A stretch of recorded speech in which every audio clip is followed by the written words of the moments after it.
One, and it's time to wrestle. Here we go. Yeah. Oh, I'm very excited. You guys are joining me for another kind of impromptu Tuesday night surprise broadcast. I did not promote this show, but we still have an audience somehow. So I'm pretty happy about that. What happens is on Tuesdays, I kind of talk about other things besides the Mandela effect, although I'm sure we'll talk a little bit about that. And Jacob's only going to stay with me for a short time. Maybe afterward, I'll take some questions, or if anybody wants to jump on air and say something, I'll probably be okay with that. But it's not going to be a long 4-hour show tonight. No, we're just going to do a nice short one. This topic I've been wanting to address for a little while, and Jacob Israel did a story this week on artificial intelligence. So we're going to dive into that in a minute, and I've got some ideas, and Jacob has studied a lot about this recently, so I want to pass that back and forth. But without further ado, let Jacob introduce himself, say a few things about his channel. If you're not aware of Jacob Israel, it's definitely one of my favorite channels, very positive and uplifting. If you want a good energy boost, you want to hook yourself up to a fire hose of positivity, Jacob's where you go. So Jacob, why don't you go ahead and take over for a sec? Yeah, I'm happy to be here, man. I'm so glad you called me. This is, the timing of this whole show is absolutely insane because Elon Musk is funding a company right now, which is they're basically, their whole gig is trying to connect the human brain with computers. So they're kind of pushing this whole transhumanist agenda a lot further than and it's a lot quicker than a lot of people thought would happen, as if he doesn't have enough on his plate with like burrowing through the tunneling through under LA and the SpaceX program and everything else. But this is a fascinating topic, AI, and it has consequences that, it's pretty much going to reach everybody, and in a very short period of time. I did do a video on it, just I don't know, I've done a couple of them. I think I did one probably just a week and a half, 2 weeks ago. If you haven't, check it out, because there's some statistics in there that are I don't want to say frightening, but they could be. They could be. Hopefully there's going to be a way around all of this. But what are you going to do? Technology is advancing at such a quick rate that there's not much we can do about it, but either embrace it or find a better way to implement it. But I'm Jacob, everybody. Hello, I'm Jacob Israel. I do have a YouTube channel. I hope you check it out. I'm sure there'll be a link somewhere or anything else. Taryn has become a friend of mine on here. I'm a fan of his channel, and I like anybody who wants to uplift other people. Anybody who's going to take the time to be positive and not dwell in all the nonsense and the fear and the anxiety that is this world. So we need lights in the world, man. And you're one of them. And I'm happy to be here with you. Thank you so much. I appreciate the enthusiasm. And as you search around, you guys will, anyone I usually have on the show, I like their channel, obviously. And behind the scenes, a lot of us promote each other and help each other out and kind of formed a cool community, because we definitely have different styles and different niches. And, Jacob, like I said, he's high energy, and it's one of these things that you feel great when you leave. Although he does talk about some scary stuff, the show, I guarantee, will always end with a positive, uplifting last part of it. That's always your routine. People come, I guess, for me, it's sort of the opposite. I'm kind of like mellow and chill, and if you just want to come down a little, sometimes I'm the right person for that job. But I like to have everybody watch all these. I watch all these guys. I watch, you, Moneybags, all my friends out there. And we got to support each other, because it's kind of lonely if you don't. You're the crazy guy on the soapbox yelling nonstop. Anybody that says anything that is not, part of what they want the dialogue to be, anything that, questions the norm, if you want to call it the norm, that's, it's funny because I think I was talking to you about this. Somebody, I'm sure you get people that kind of, troll you, tear you down, make fun of you, do videos about you, say you got some crazy hair with some snakes in your hair or something. I think there's a video out there somewhere. But the point is, when I see these things, I say to myself, why aren't you like attacking the people that are saying, hey, we have a computer that operates in parallel dimensions. That's how the D-Wave computer acts. Why don't you, take it up with the James Gates, the Medal of Science winner, the national advisor to the president, who said, I found computer code at the fabric of all things. I mean, people are going to have issues with anyone who brings up, hey, I remember things a certain way and now they're different. But yet there are things that are, that are being said scientifically that are endorsed by very large organizations, and billions of dollars are being funneled into these. I mean, look, billions of dollars are being spent by a group of individuals trying to find a way out of what they consider to be the simulation of life. So are we really the crazy ones here? Or are we just kind of tapping into something that may be absolutely true? And I don't think that people need to get scared about it. I don't think that people need to freak out about it. And if anything, it makes life exciting. I mean, what else do you have to do? That's true. I mean, as you get older, less and less things excite you. So something that fires you up is good. Because I remember it was funny in 2008 when Facebook was still new. Like everything I read would outrage me, and I was like, "Well, we got to do something about this." And fast forward that almost 10 years, and now it's like you got to do something absolutely crazy to even get me to lift a finger. Yeah. It has to be super bizarre for me to even pay attention to it. The threshold's been raised a good bit. I think these topics, I think they bring people together. I don't think they divide people. The powers that be, the media, if you will, they're the ones that are doing the dividing. Yeah, they're the ones that are saying, I mean, look, you have two different sides of the coin that are, and they both hate each other. And all they're doing is they're force feeding us a steady diet of division, chaos, and, civil unrest. And they're the ones that people should take up issue with, not people like you and me who are just saying, hey, there's more to life than what you've been told. There is more to what is going on than what you think, and you are more than you know, and you don't have to stay in this miserable mindset of, oh, I'm never going to get ahead. Because the fact of the matter is, I believe that we're all tapped into something so great and so profound that our belief, our understanding, our simple, for lack of a better word, but faith, because everybody has faith, whether you want to believe in something or not. Everybody has some kind of faith. You have faith when you leave the house that you're going to, get to your car and get to your job. So everybody has faith, but there are a lot of people that put their faith in misery, and a lot of people that put their faith today in things that, well, I think are foolish. And everyone seems to be putting their faith in this divided message that we're getting from the media. And so I am just like you. I'm very excited when I hear somebody talking about something that, wow, that's interesting. Oh my goodness, I didn't know that. I like things that get me to think. If we're not questioning, we're going to believe anything, and that's a problem, Oh yeah. I mean, geez, don't even start me about media. I mean, most people that obviously watch this know that the media is just a circus that's owned by a conglomeration of companies. Six corporations. Yeah, six. And 90%. It's insane. Honestly, and I'm going to say this, I don't understand why they would release their control on information and allow the internet to exist. Because, to me, the best information, you could just accelerate your learning just sitting around YouTube watching videos and not buying into anything on me. We call it the lamestream media. The lamestream. Is that right?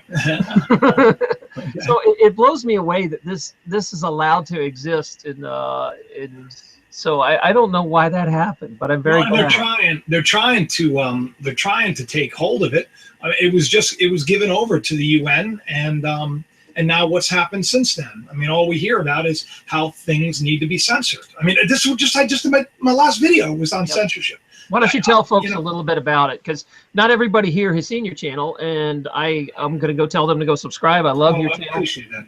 But why don't you give them a little taste of what you've been talking about with the censorship and how that went down? Well, it wasn't really so much about me as there are other channels that I frequent or I've become fond of, and some of them are quite large, and I've noticed that within a short period of time, their view count has dropped. I mean, by hundreds of thousands.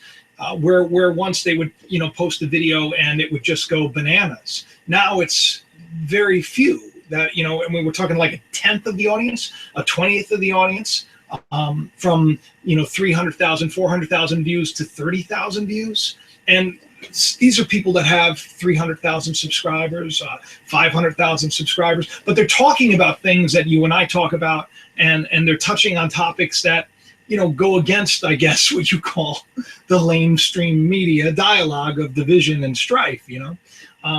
So what's been going on is, you got to check out the video because it's hard for me to sum up all of this.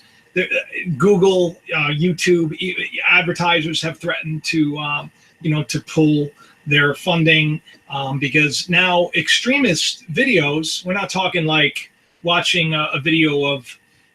I don't even want to bring up the the stuff that we've seen with ISIS that the media has put on the air, but that's not the extremist kind of videos they're talking about. They're like extremist videos are like PewDiePie now. I mean, it's absolutely ridiculous who they are considering to be extremists, and it always seems to be people that are not kind of going along with what they want everyone to go along with. So what happened with me was, I'm very interested in technology, and when I started digging into AI and the automation of cars, Uber. I don't know if you just heard, a driverless Uber car just got into an accident, and it wasn't the computer's fault. It was the other driver's fault. They just got into an accident. It was kind of a big deal. But the fact of the matter is, a lot of people don't know that there are already Budweiser trucks that are on the road that are making cross-country trips, delivering beer without a driver. There are Uber cars that are picking people up and dropping them off without a driver. Fully autonomous cars and trucks. I mean, this is like the next big thing, and this is going to happen within like the next 20 to 30 years. And we're talking, I mean, some of the numbers they're saying, they're talking about like 80% unemployment. Even Amazon Go, the store that they've opened up, the brick and mortar stores, where you can actually walk in, you have your phone, and they pick up the fact that you have a device. You walk in, grab whatever you want from the counters, put it in your bag, and then go. You don't have to stop. You don't have to check it out. You don't have to ring anything up because it's all done by this new technology. So there you go. No more people ringing you up. No more baggers. You don't have the Joey the bagger bagging your groceries saying hi to you. So many people are going to be out of work because of this. And what are they going to do about it? Well, what they're saying is they're going to come up with some kind of a living wage. They're going to basically create like a welfare state where everybody is just getting paid to just what? Consume? Well, they've already got a large percentage of the population doing that already. So, why isn't it that hard to imagine them offering the same thing? Because once you control someone's salary in their lifestyle, you really control them. Like, you can now dangle this carrot and say, well, if you don't vote the way we want you to vote, we're going to have to take away all your benefits. And no, okay, I'll go along with it. Right. The more dependent you get on government, the better they love it. Yeah. That's no big surprise. I think it's kind of like the argument of, I imagine the same thing was happening with blacksmiths, where they're like, well, who's going to make horseshoes now with everybody driving cars? What are we going to do? What are farriers going to do? And you're going to have to adapt. That's what you're going to have to do. I mean, we can't just when you try to hold technology back so people can keep jobs, it really stifles humanity in a sense. Mm. So well, because I think you'll have to adapt. A lot of people take their purpose from their job, their career, and sadly, most people, I would say, don't even like their job. But still, that's their sense of purpose. They get up, they go, they do their job, they come home, they make a living, they feel like they've done something, even if they dislike it. Which I got to tell you, if you dislike your job, you can find a way to like your job again, and I have to remind myself that as well, because, I have a career outside of YouTube. I don't just do this for a living, despite what a lot of people say. You're making so much money from all this, and it's the only reason I do it. Yeah, I think people would be shocked if they knew how little you make on YouTube. My They think it's like, I think everybody's PewDiePie or whatever, and just giving you barrels of money. And it's like, no, like the top 0.0001% make money. Everybody else gets like peanuts, But, so we have to remind ourselves that, like, there was a time when I was excited to get the job that I'm working right now. There's a time that people were excited to get the jobs they have now, but somewhere along the line, you get miserable, you get bitter, and you just hate it. So we have to find a way to enjoy life again. Jacob, I feel like that's a wake-up call, man. If you're in a mediocre job that you're just coasting just so you can pay the bills, that's not a good way to live, man. Right. I'd rather live downsize my lifestyle and live how I want and be who I want over, working at a job I hate to pay a mortgage out of a house I really don't want. That, I'm just trying to impress my neighbors or whatever. And hey, Mr. and Mrs. Jones, check out my house. That's it. A lot of people in this community just are not into the rat race, which is good. But that is good. But sometimes it's tough if their spouses are or otherwise. It's a whole different animal. Or you have children. Like I have 4 children. I mean, every one of them's going to need college. Every one of them's going to need, to at least have one car to share. And there are a lot of mouths to feed. So it's not like, And I'm blessed. I'm blessed where I am in life. Don't get me wrong. It's not tough. I am very happy. My life is pretty amazing. But, once again, you can choose to enjoy it or you can move on. I mean, you make a good point. Too many people, they'll complain, but they won't do anything to change it. Change is a scary thing for people, Yeah, and that's a good point. I always forget that you can actually, change where you're working and stay there. You can just change how you interact with people, what you'll put up with, what you won't put up with.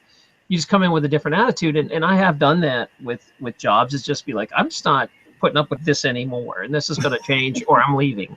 One of those deals where, and that's tough. I mean, I know, but it is, my point being though, life is more important than your damn job. Right. You're more than just a career.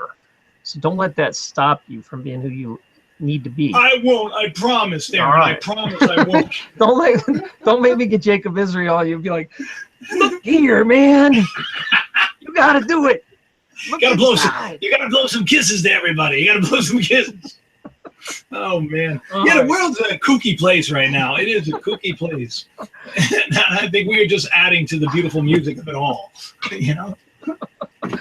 All right. Well, here's what I'm going to, let's actually talk about the topic I brought you here to talk about for a minute, and then we can go back to philosophizing. So we're going to talk about AI. And for listeners that aren't tech heads or don't know this stuff, you don't watch a lot of science fiction, there's something called a singularity, and it's kind of thrown around in this society, but it basically means that man and machine merge to a point. And a lot of people consider the singularity as when a man becomes immortal.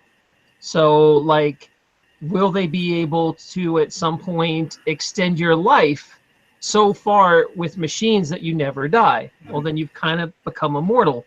Or is there a point where we can somehow download the brain into a server or the cloud so that personality and consciousness never disappears? You can just download it into new robots.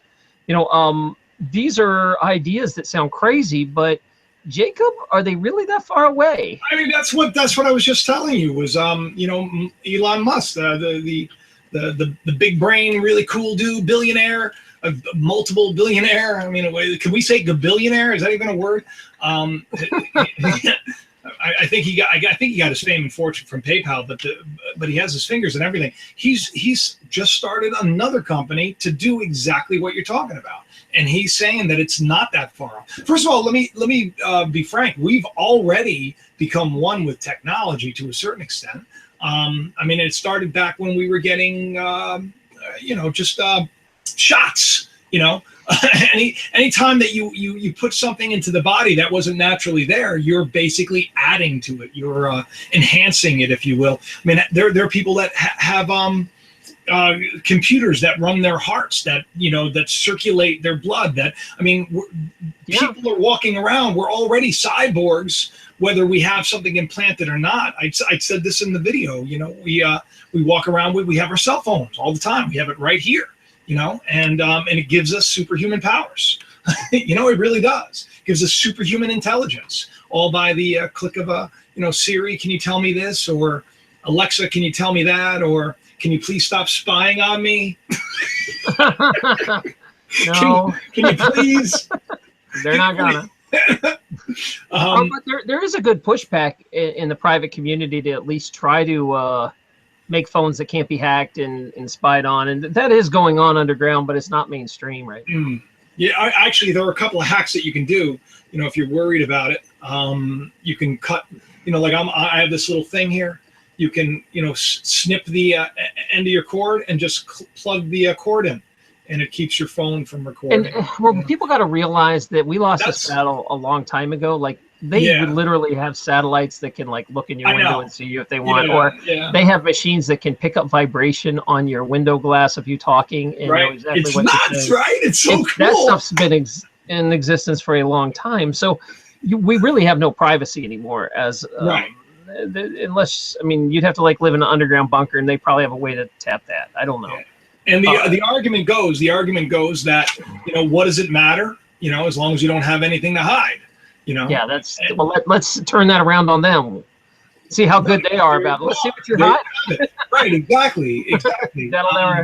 It only goes one way. I don't understand why that doesn't go both ways. Yeah, but the good news is I'm not one of those guys that I'm not unplugging my toaster because I'm worried that it may be. I unplug my toaster because I worry it catches fire. I'm not worried that it's gonna, I do.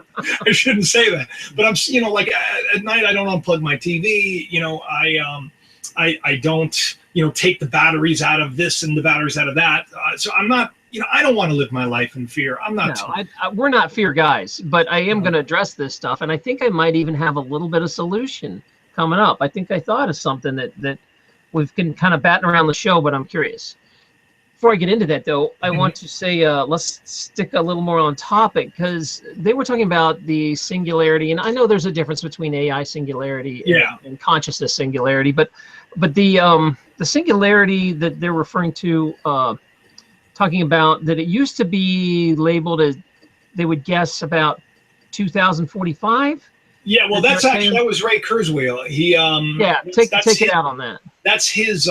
He wrote a book. I think it's The Singularity is Near, and it's a pretty interesting book. He's an interesting guy to begin with. You could YouTube his name and you'll see plenty of interviews about him. But I think he's upped it. I think he upped it from 2000. I think it was 45 to 2000, either 30 or 39 or something. He's upped it quite a bit because that you ever hear of Moore's law? It was 2000. It's been moved to 2029. 29, right? That's it. Yeah, it's been radically accelerated. Right around the corner. Right around the corner, and that means that in a year's time, it'll probably be updated again because technology is so advancing so quickly that, like I said, Moore's law is out the window. It's an interesting day that we're living in, and there are a lot of people that want to become immortal, and they believe that they will. They believe that they'll be able to download consciousness into machines, because obviously this physical body, for whatever, a lot of people don't know that the body is not designed to die, that it could actually go on forever and ever and ever, but there's something in it. There's like a clock to it, and something just flips on and everything starts to die. And for many years they've been trying to find a way to flip that switch off. And a lot of people say this is why God said that there'll be a certain set of years and that's the end of it. And maybe that's the case. Yeah, maybe a creator screwed with our DNA and shut that ability off.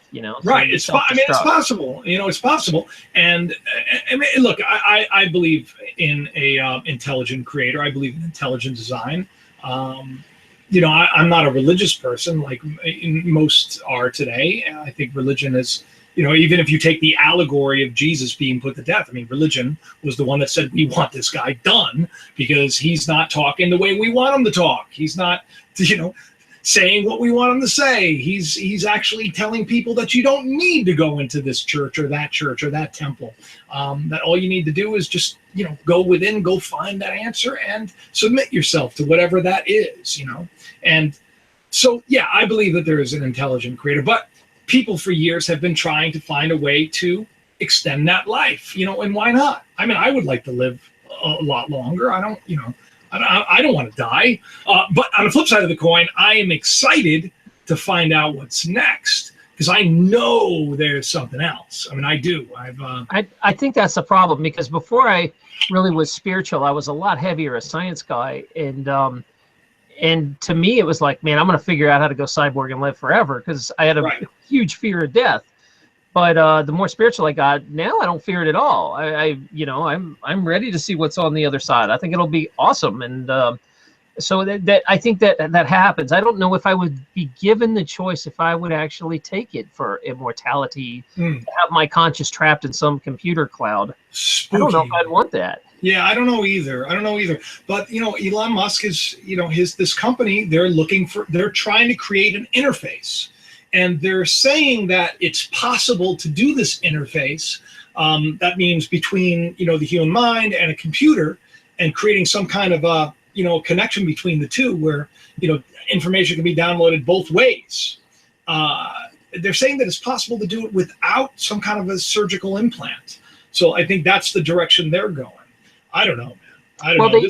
I remember hearing talks that they're getting to the point that they could take all of our YouTube videos. Me and you make a lot of videos. Say I'm almost up to 500 videos.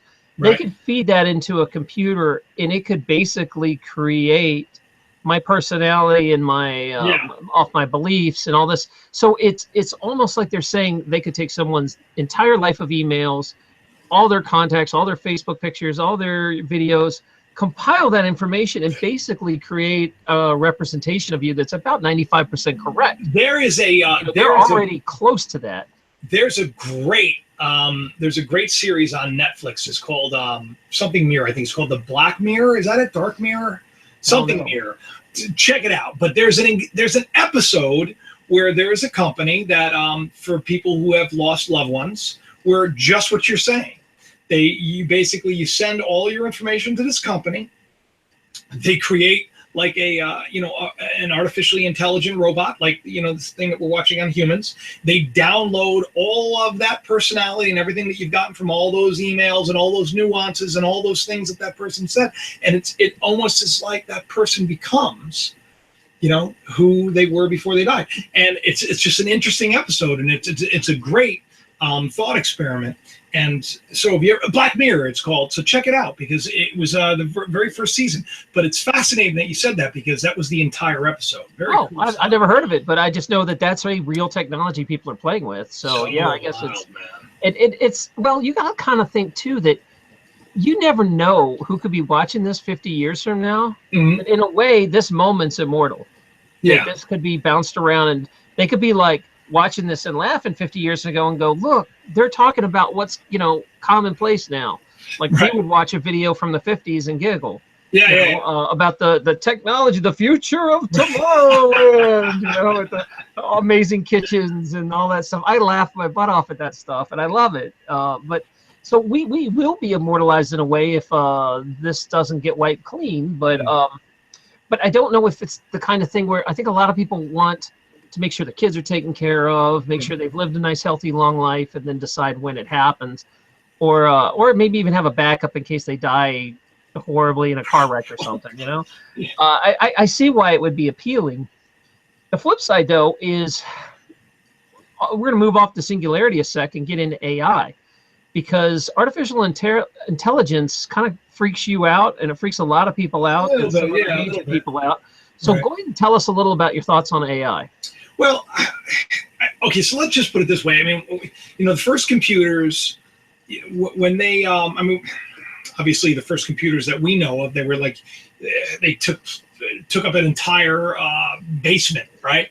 And now we have a better computer, faster computer, smarter computer on this little teeny, phone. So obviously today, AI has even changed artificially intelligent. So where you have like the Siri of, a couple of years ago, the Siri of today is just far more intelligent. And now you have Watson, and you have other, computers these programs that are very close to passing the Turing test, which is basically if you can trick a human, that a computer is human, And so what's interesting about these computers, now I got to think about this for a second, is they've created a couple of computer algorithms programs that were designed to do certain things. And one of it was to teach itself how to play games and become masters of it. So they did this with video games. And what they would do is in the beginning, the computer wouldn't be very good. It would be making a lot of mistakes. Like there's a great video of one of these computers doing Super Mario. And within a short period of time, because it continues to learn, because it plays against itself, it is playing, at superhuman level and far greater than anyone has ever played. But see, now they thought that computers could never basically think outside of the box. That, the reason that, if you remember, like the Kasparov game with in chess, and the big deal where the computer beat the chess player, the Russian master, from years ago.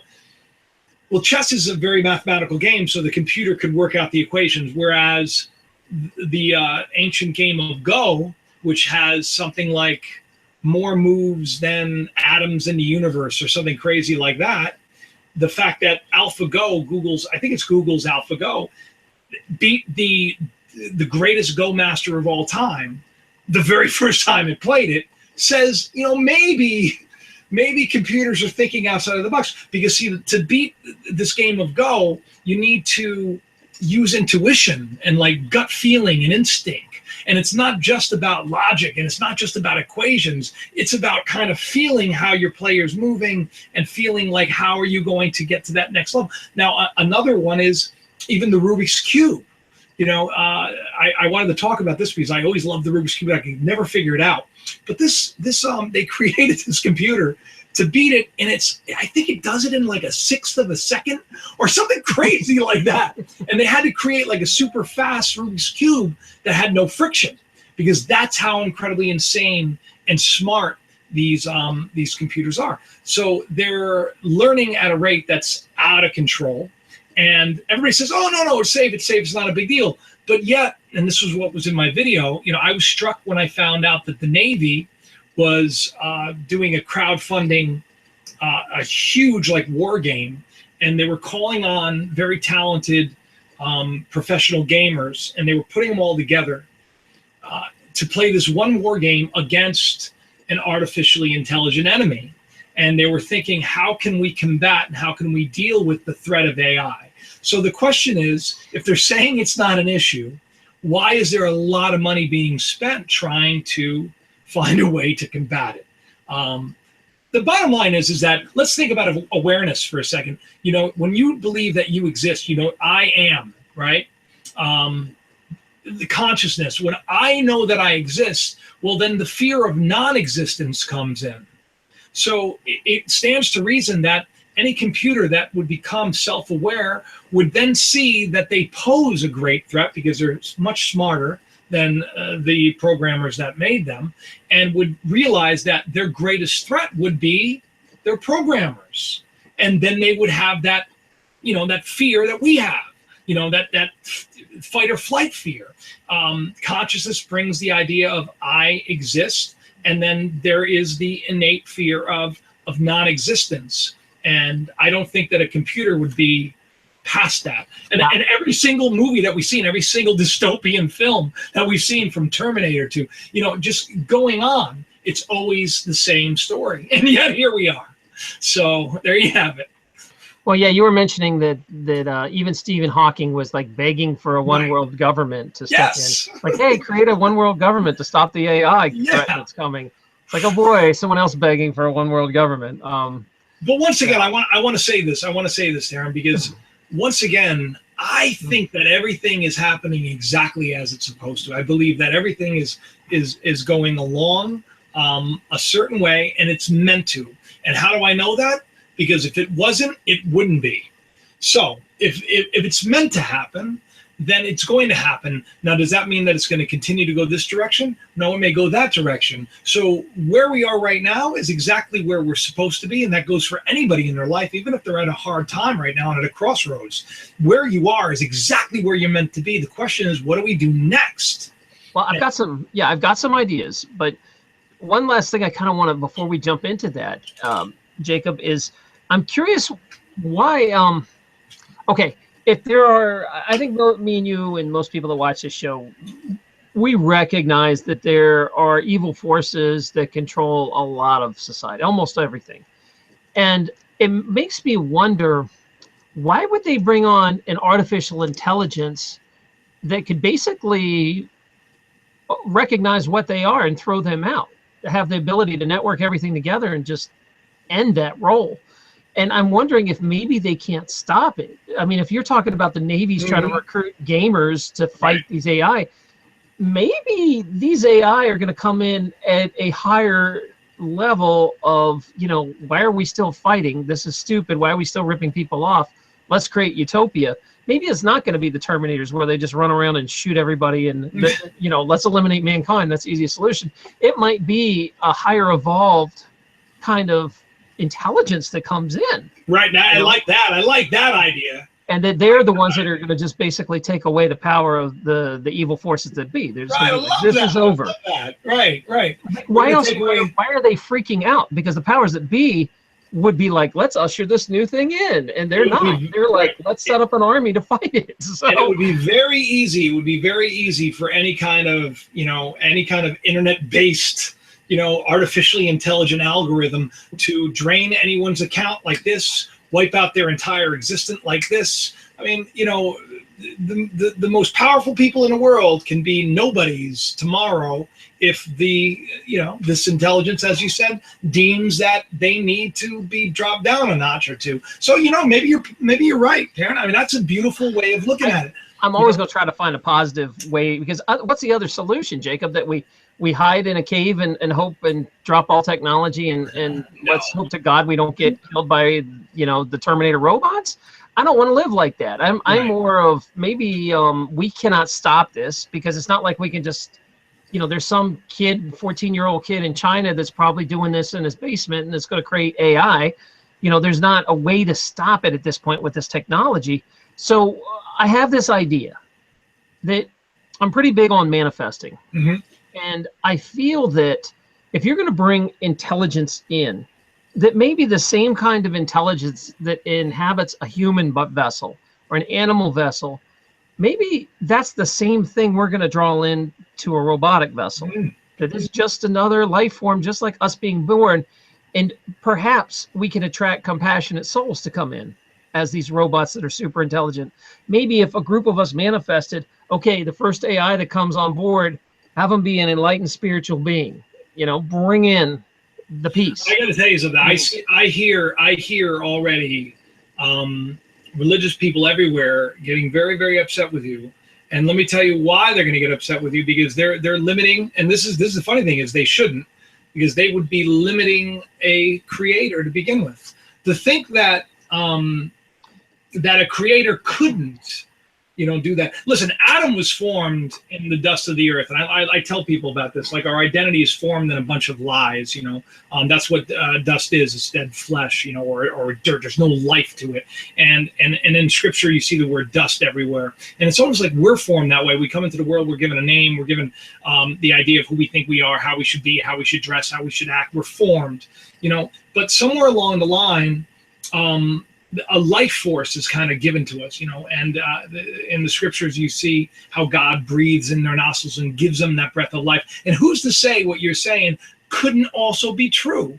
Yeah, why can't, if the Christians want that, then group prayer and send ask God to send a being into this an angel into this robot body, help us out. They don't have to be against it. They could be like, okay, let's use God to deliver this. It doesn't have to be an either or situation. I think ultimately that's what got us into this whole creating intelligent, artificially intelligent, I should say, conscious and self-aware computers to begin with is the idea of being God. This man's issue is man wants to be God. Everybody sees himself as above everyone else.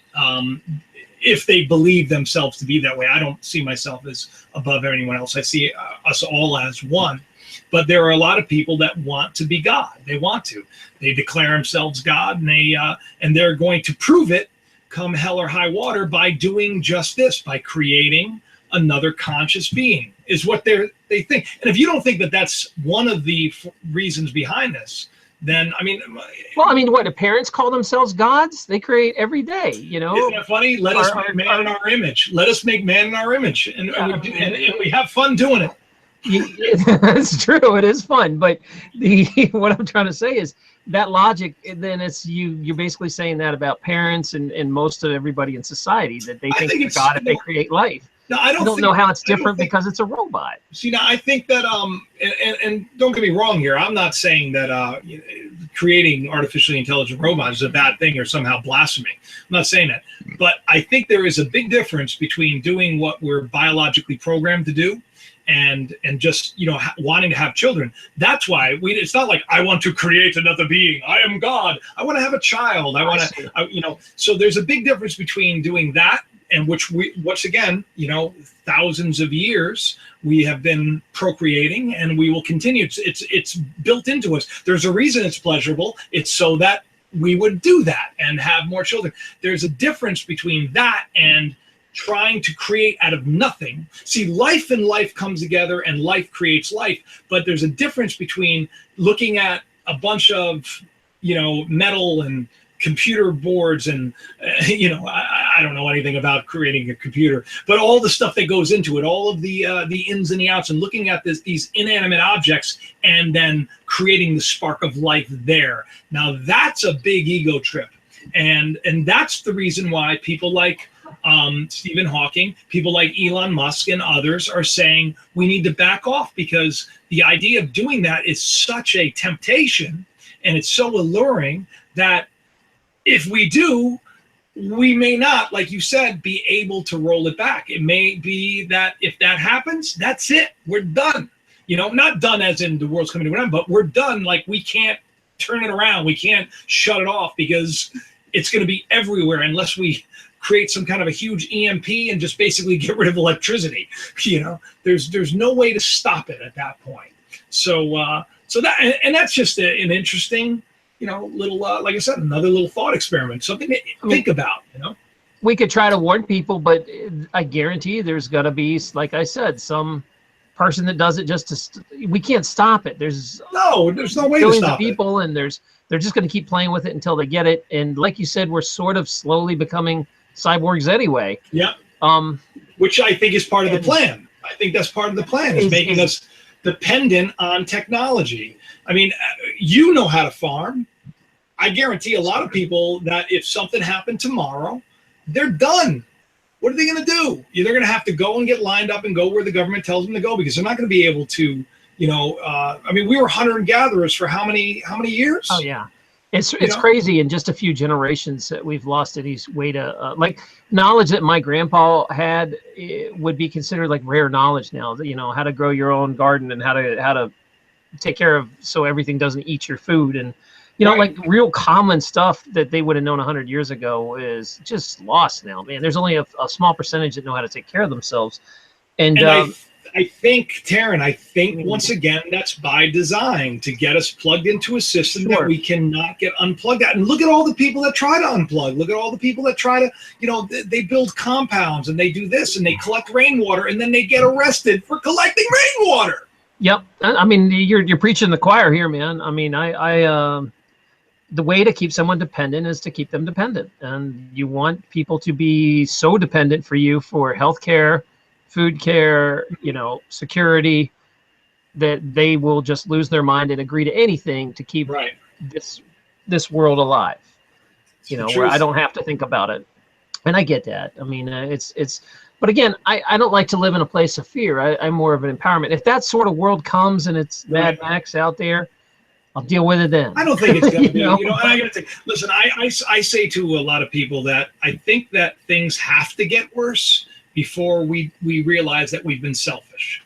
And I mean, if you look at any kind of the aftermath of any kind of tragedy, how you see people come together and remember their neighbor, you know, and remember how what it means to help someone. I still see wonderful acts of human compassion, right? Especially in the crowds I run with. So I have a lot more faith in mankind than most people. Right? No, I do too. And those are the people I want to hang out with and be with. And I think, Taryn, I think that it's designed that way. That if we start to go off that straight and narrow path, that if we start to do the wrong things and live for ourselves and not others, that something will happen to put us back on track. So that's why I'm not worried about anything that could come. I'm not worried about, you know, something terrible happening or something wonderful happening. I'm going with the flow and I'm cool with it all because I know it's all working together for the good eventually. You know, and I love your attitude because you know what? I believe that we do. Our thoughts do. Intention creates, man. And the more people that pick up on, you know, you like to use the word vibration, you know, but a lot of people that pick up on that thought, that higher thought, the higher everything is going to be and the more at peace we're going to be. We're all being force-fed, though, this low denomination, this reptilian brain, that snake from the tree that's tempting us all the time. You know, fight or flight, you know, carnal desire. It's all base nonsense, whereas shows like this and others, which I think may be censored here and there or may in the future. You know, why do they get rid of music programs? Why do they get rid of any kind of program that helps you to look at the bigger picture and to create, as opposed to, you know, that puts you in a box type thinking? So I think that we need to put out the right, you know, the right thought, the right message, the right idea, because as you said before, you'd love to go on and on and on. I believe that our words do go on. It's a vibration, man. You know, maybe our vibration will go on. They continue. And they don't stop. So that's why you have to be careful about what you say, because whatever you put out there, it's going to ultimately produce what you sent it into the world to begin with. You know, so be smart. Words are like toothpaste. You can't put them back in after you squeeze them out. That's what I say. Well, you were talking about how on your channel, and it's a very uplifting message, and I have to remind myself of this. You know, we seem so powerless and so small. Like, what can we do against AI? How are we going to stop this? And at least I'm like, well, maybe we can manifest a good AI. Let's at least, if you're a Christian, go pray that God sends, you know, an awesome AI in. Nothing wrong with that. You know, prayer is a wonderful thing. There's, you know, do something positive towards it instead of just letting it take over your life and run you with fear. And I think that's my solution to it, because it's not something we'll ever be able to stop. Well, I think there are some things that need to be addressed. I think unemployment's going to need to be addressed down the road. I think that you know, the automation of everything. I think that, you know, at some point the powers that be need to say, hey, look, you know, people need to feel like they have a sense of purpose. People take purpose from their job. People like to put their hands to something and create something. We can't take it away from them. Well, if you gave Jacob, if I gave you all the food you could ever want, that robots grow our food, so we had an insane abundance, right, and you had robotic healthcare, so it costs like nothing to get healthcare, would that free you up to do artistic things and creativity and things you want to do? Yeah, I'm just curious. That's what they say. That's what they say. That's their the argument is you'll be able to go on and live your life and blah blah blah blah blah. But of course, I disagree. Yeah, I guess if you look at all the families, yeah, absolutely not. And not only that, but that's not the reason they're doing this. There's a reason the Georgia Guidestones or say what they say. There's no way that, you know, they're going to want everyone to be, you know, just ultimately something needs to be done. I don't know what that is, but people need to have a sense of purpose, and people can't just be dependent on a system. And I mean, because who's to say, hey, you want to get your food? All right, Taryn, well, you have to believe this way. You have to act this way. You have to dress this way. You have to think this way. You can't say anything different or we're going to cut you off. I mean, think about that for a second, man. You know, and our power is taken away the instant that we have no power, because we have nothing to add.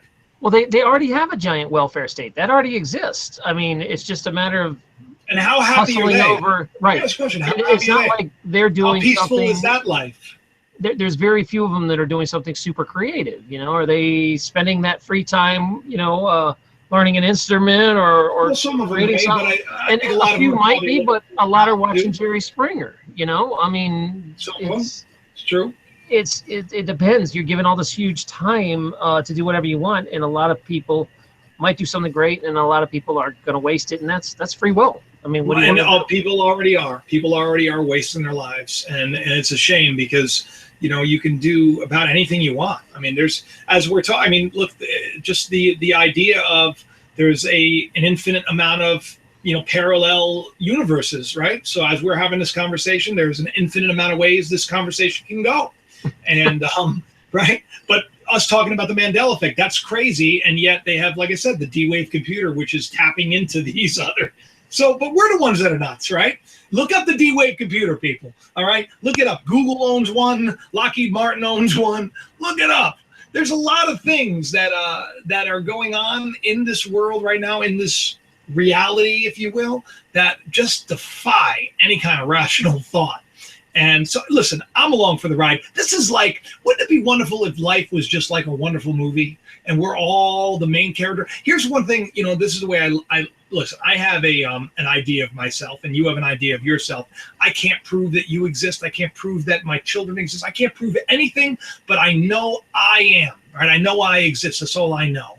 And when I go to sleep at night, entire creations just manifest, worlds manifest, people manifest. I have feelings, I have conversations, I have drama, I have intrigue, I have comedy, all in a dream that then goes like this, folds up, and it's gone, and it never existed. And yet I could have had a terrible experience, I could have had a wonderful experience, but at the end of the day, when I woke up, it was all over. Who's to say that this isn't just like that this isn't some sort of dream, if you will, and that we're just along for an amazing ride? I mean, look at how cool this is. Look at the day that we're in.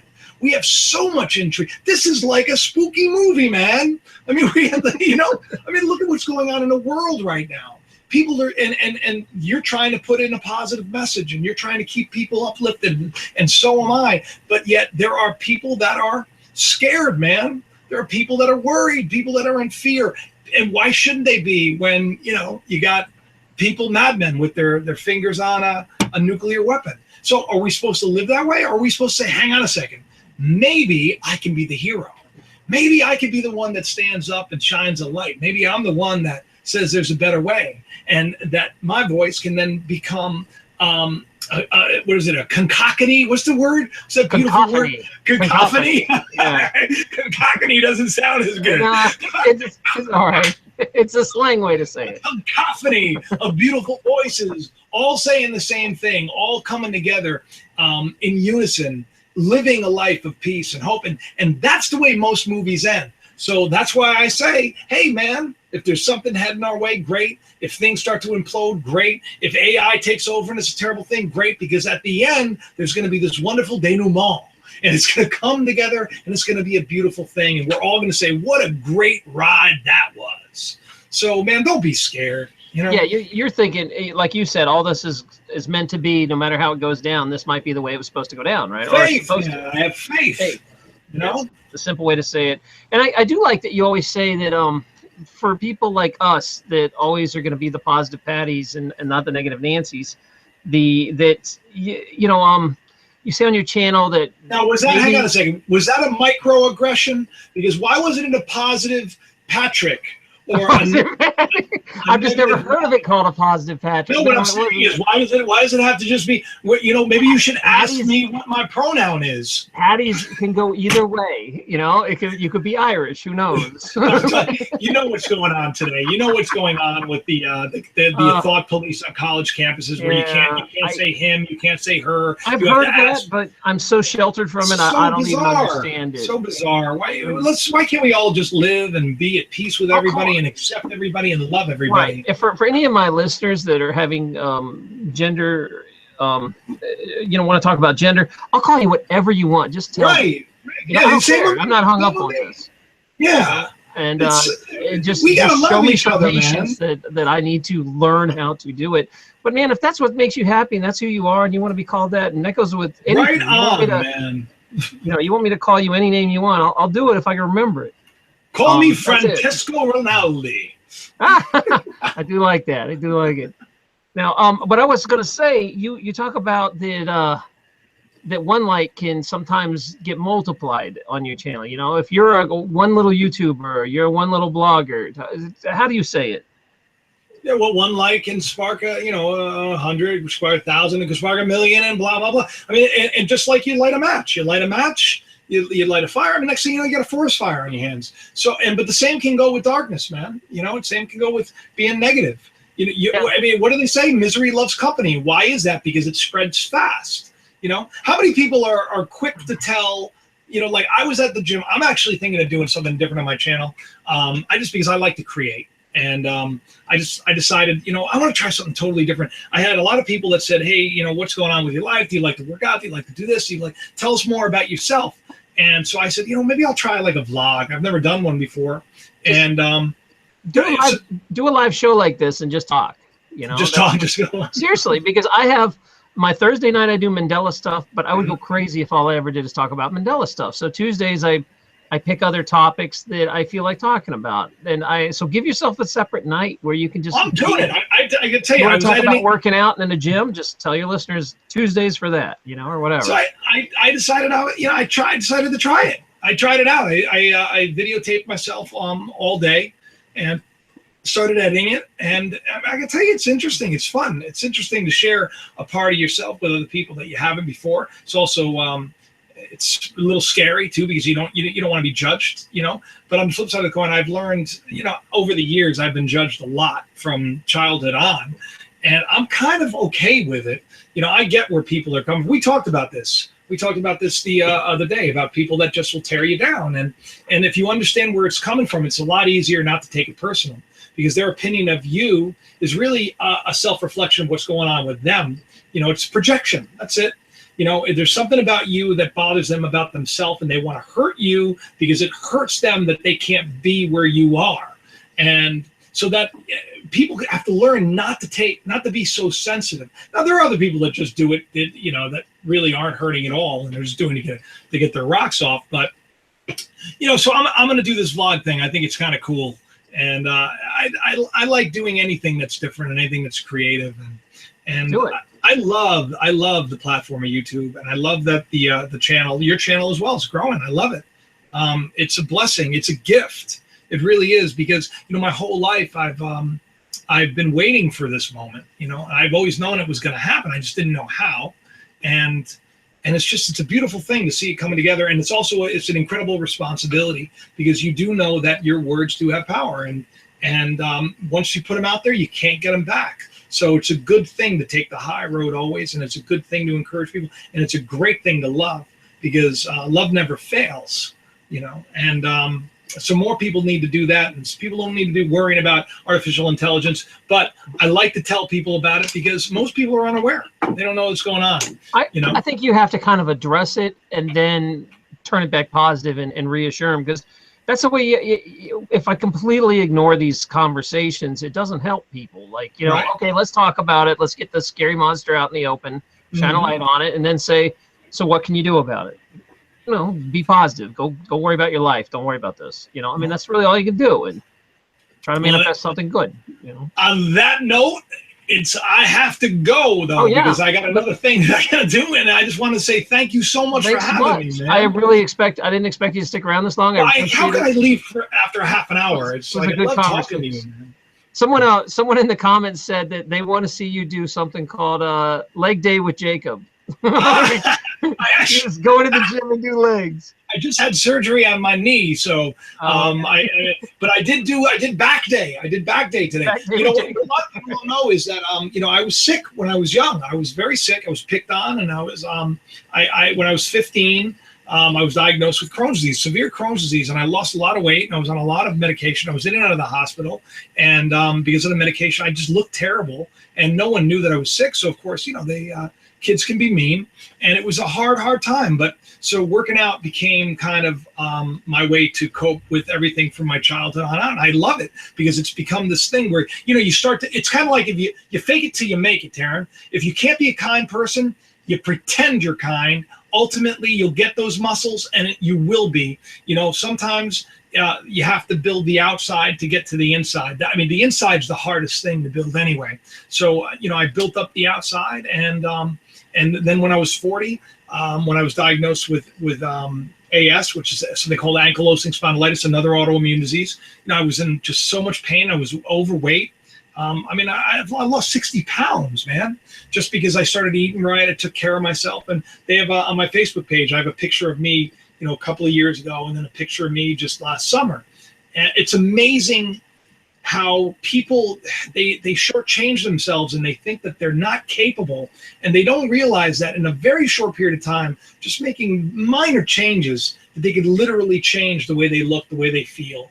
And actually, I kind of touch on that in my little blog, because I ran into a negative Nancy, or an angry Alan, or whatever you want to call it. That's awesome. Nothing but complaining. I never met this guy, and my first communication with him ever in the history of our lives, we came together.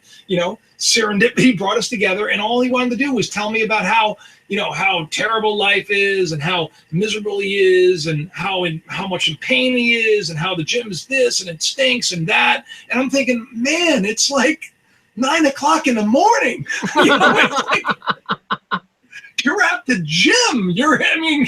It's like, can we please look at life a little different?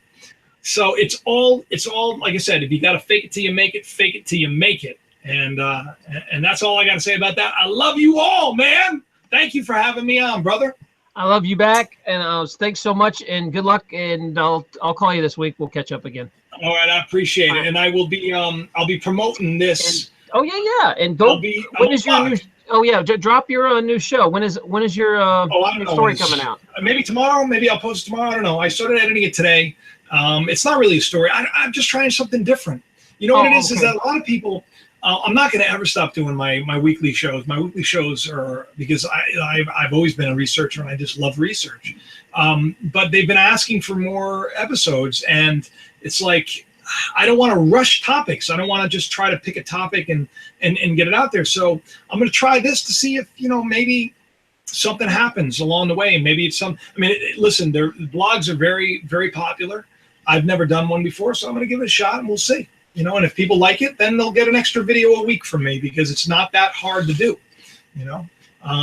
Doing what you do, what a lot of YouTubers do, trying to just get on there on a regular basis and inform people and educate people and lift people up. That's the hard stuff. Just going to the gym and working out and being a goofball, that's not hard at all. All right, brother. I'll talk to you soon. Be good, okay? Back at you. All right. Thank you. Stay strong. All right. Thank you, Jacob. I'm going to stick on with you guys for a few minutes to go ahead and answer any questions you have before I split here. There were some people throwing some stuff around. So I love Jacob, and I'm glad he comes on. He's a real busy on Thursdays, so it's really hard to get him on a Thursday show, but he did able to weasel a little time out of him on Tuesdays. So sometimes that's the way we got to do it. Well, that's what we'll do. Because I usually don't do a Mandela-style show on Tuesdays. Although I don't know if this was Mandela. This was more AI, which I find it's a fascinating topic. It's a topic with an insane amount of fear around it. I guess because we've been trained in every fiction book that's ever been said that the robots will treat us like a virus or a disease and wipe us out. I don't think so. I feel that these some sort of higher intelligence will come in, and basically, if they have that much intelligence and robots can, double their intelligence every day, then it's not going to take too long for them to get to a point of an enlightened being, in a sense, almost. If you can just increase your intelligence by, doubling your processing memory, I don't think it's going to. I would think that these things would help humanity more than hurt, but again, I'm going to stay positive, because I don't really want to live in the whole, life's over once the robots come. So if you have any questions, now's the time to ask them. All right. Rusty says, have you or anyone else been feeling on edge, like something has happened in the last couple of days? Rusty, we did a whole show on this last Thursday that we felt like there was some sort of gravity, like a negative wave that hit, or the Schumann's resonance went way up, and people lost their marbles for a week, and now they're coming back around. A lot of people, the energy's changed back to a good place. So I think it was just like a negative wave in response to the burst of energy coming through. Some people even say that's something to do with the high charge of solar winds that come in. That's another theory I never really brought up, but something definitely went through because it was it affected an entire community all over the world. It wasn't just like, oh, well, maybe the seasons changed in America. No, this was happening everywhere. So we did address this. If you want to jump back and find that show, we really go into it on Thursday. Let's see. What other questions do you guys have? Would AI has no soul?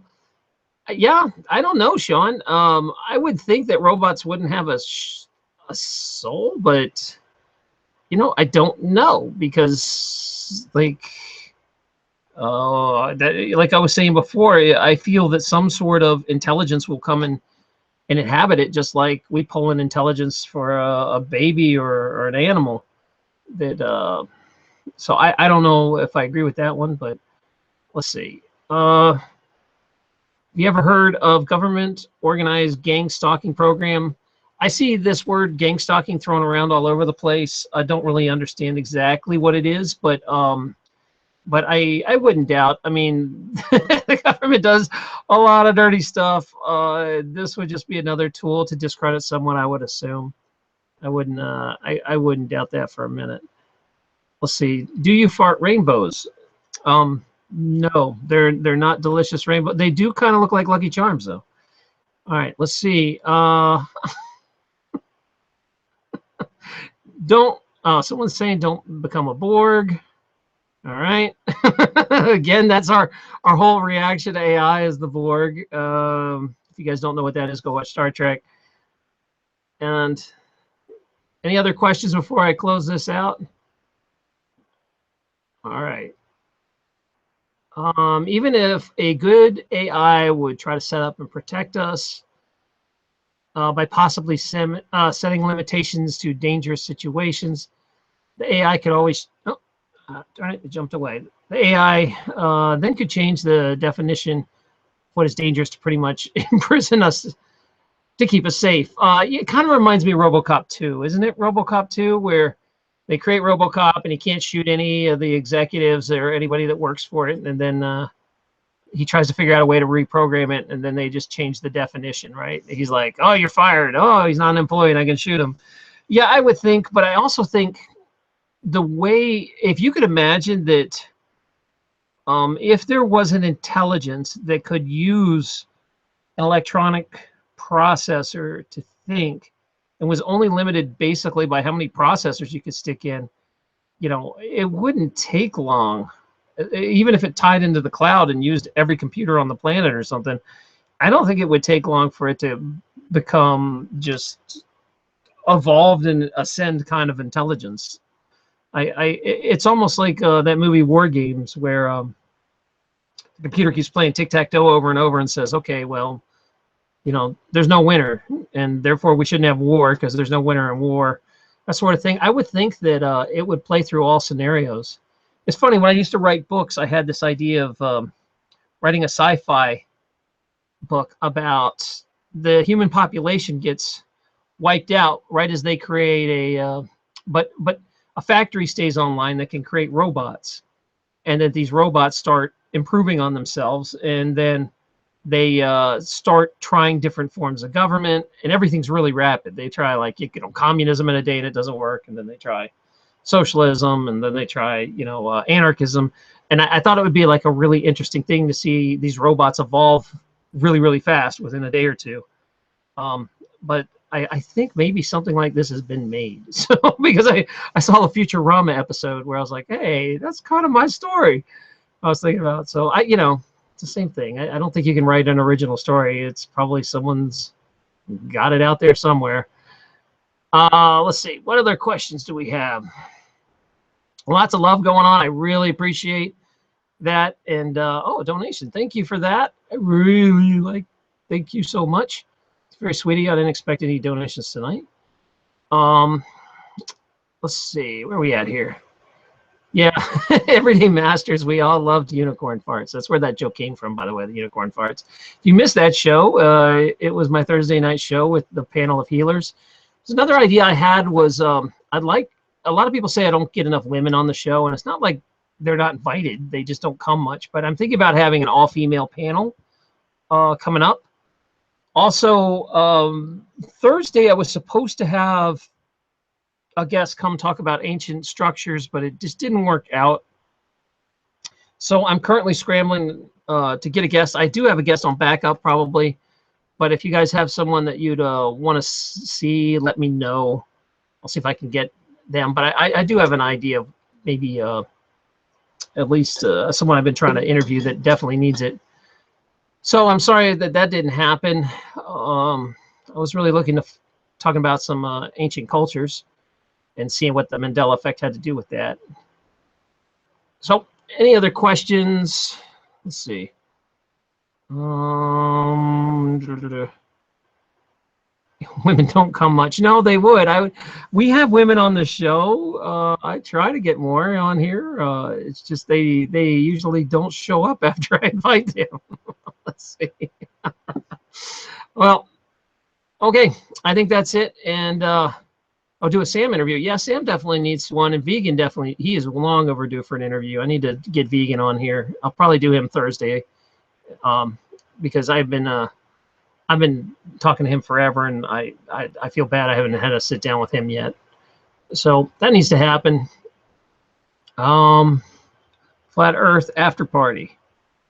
Thanks. First timer here. Enjoyed the show. I'll be tuning in again. You guys, since you're a first timer, our Thursday shows are the ones that are really hopping. This was like an interview. Our Thursday shows are more of a group roundtable where lots of guests come and go. It's a very long show. It's about a 4-hour show. But the time just flies by. This is just something I do once in a while on Tuesdays. I'll either have an interesting guest panel that won't necessarily be Mandela related, or I'll just get on here and start talking to the audience and answering questions, and people jump on and off as much as they want. Tuesdays are just weird. So that's it. So I appreciate you coming if this is your first time. Also, please don't forget Jacob's channel. Jacob is really one of the good guys out there. Nicest guy. When we talk on the phone, he's like just beyond supportive and nice. And I really wish I could drive people to his channel even more, because he's always got a really positive message, and we need a lot more of that.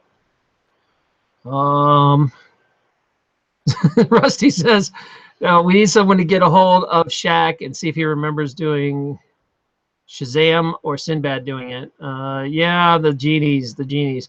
It's funny. I never saw that Sinbad movie, but I do remember the ads, because I was like, I thought, why would there be 2 genie movies? And they were both around in my lifetime. I remember both of them. I just assumed maybe they were just very different. And then I found out it never happened. So I definitely remember it. I never saw it because it looked really crappy, but I remember seeing ads for it. That's about it. So, yeah, Kate says she remembers seeing the ads too. And Kate, I hope you get better. She's still dragging around here. Been sick.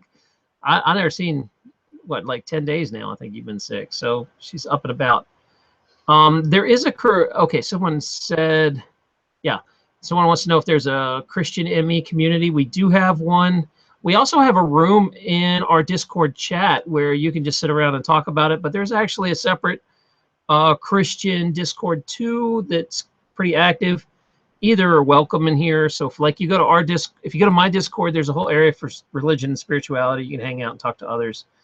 But if you actually want to find where most of the Christians are over at the other Christian Discord. If you don't know what Discord is, if you're brand new and you don't know what I'm talking about, we have a chat room where throughout the week, there's just people on there all day long. You'll come in the mornings. Sometimes there's a lot of international people in the mornings. Afternoons a little slower. And then at nights it gets really crowded again, and there's a lot of activity. So if you want to go in there, you can voice chat, you can text chat, you can drop links and watch stuff. It's really fun. And if you're alone and you feel like you're the only crazy person and nobody is listening to you, you got lots of potential friends over there. Just go visit the Discord room. It's wonderful. If somebody is listening that has a fresh link to it, if you could drop it in the chat, I'd appreciate it. I saw we have a few new people. So I want to make sure that you come on over. And yeah, Flatter says that he has a Discord too. Sure, come on over. If you already have Discord, then all you need is a link to our room. Our links kind of blow up and self-destruct after a half hour, so you'll need a fresh one right now. Yes, Michelle says we are all nuts. This is true. All right, you guys, if you don't have any more questions, I think you're just commenting about Shaq. Shaq Attack. So I'm going to close up the show early. Again, this was kind of an impromptu show, but this does not have to end. You can take it over to Discord. I'll probably pop in over there in a little bit. And you can talk to us over there. There's a lot of these people, the same people in the chat room that are over on the Discord chat. I don't know if somebody can drop. Yeah, someone doesn't know about this. Can someone drop a link to both, please? Before I bow out here, Marlena, can you drop an invite to both the Discord, our main Discord, and then our Christian Discord? Because you'll need fresh links. So I'm not going to shut it down until you guys get some fresh links. As far as, I'll do a little more housekeeping. We are trying to pick another international show.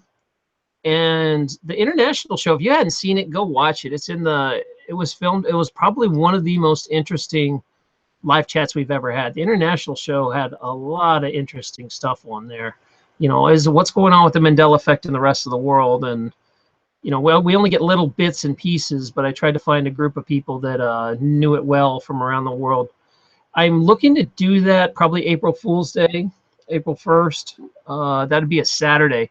The thing with the international thing is they usually have to do it on the weekend, and they have to do it early. So for us, it'd be early. It'd be like morning for me instead of night, so they could get on here.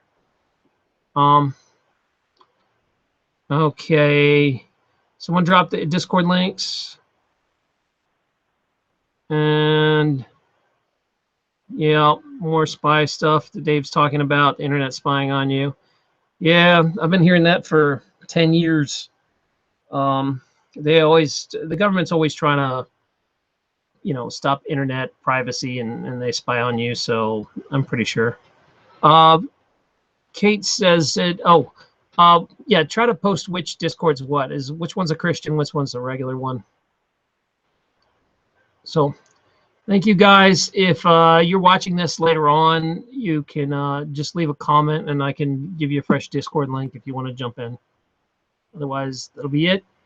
So I'm going to say goodnight. I believe that's all the chatting going on. You can carry it over there. Thanks for talking about AI, and I hope you had fun with this impromptu interview. Love y'all. Stay positive. Support each other. Be nice to your cats. See, that time it was plural, assuming you have more than one cat. But if you have one, be nice to it too. Although my cat has been staying out in the rain. I don't know what that's about. Does your cat stay in the rain? Like, he wants to go out while it's raining and snowing, and it makes no sense. Like, you would think he'd just want to... He was a stray cat. Like, why would he want to go back out into that? But makes no sense. All right. We're going to have a whole night where we come on and just do nothing but talk about cats and share cat pictures. So that's coming up. No, people are laughing. It's going to happen. I want it to happen. Cat night. Bring your cat. And anytime, you know, if you have a cat, I'll instantly move you to the front of the queue, and you can get on the show with your live. And we can let our cats talk to each other. It'll be great. All right.